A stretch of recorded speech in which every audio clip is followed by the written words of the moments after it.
ang ganda dito mag-picture ka. Kasi may blur mo. Ha? Blur. Blur? So malaking damage talaga yung nangyayari dito ng bagyo mga idol. Oh.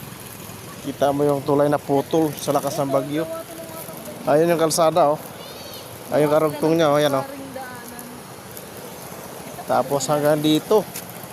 Ito ginawa na lang to nila para may madaanan na lang mga sasakyan. Ito. Napakalakas ng bagyo dito ng bagyong Marcy. Mercy ba? Mercy? Bagyong Mercy. So bumaba kami mga idol kasi hindi kaya ng tricycle pag may pasahero. Kaya nandun na yung tricycle na sasakyan namin. Oh. Bumaba kami. Ayun, ayun yung dating kalsadang naputol. Ngayon nilipat dito pagsamantala. Pagsamantala lang nilang nilipat. Ayan, oh. Doon yung putol na kalsada na yan. Oh. Yan, sa gitna na yan. Yan yung kalsadang putol. Ito na yung karugtong ito. Saglit lang talagang pinutol ng lakas ng bagyo kasi malakas ang agos. Tubig. Ano, putol, oh.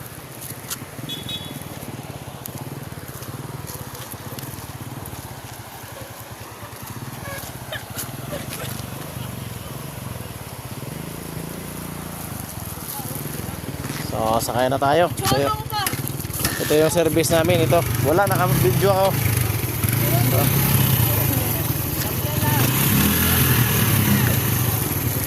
Galing kami doon sa kabila kasi nagano kami. Kumuha kami ng buko. Ayan.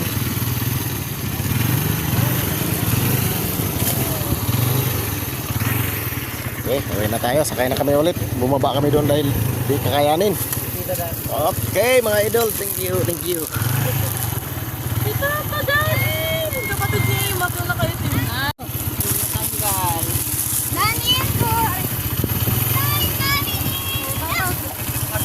Nagkita kasi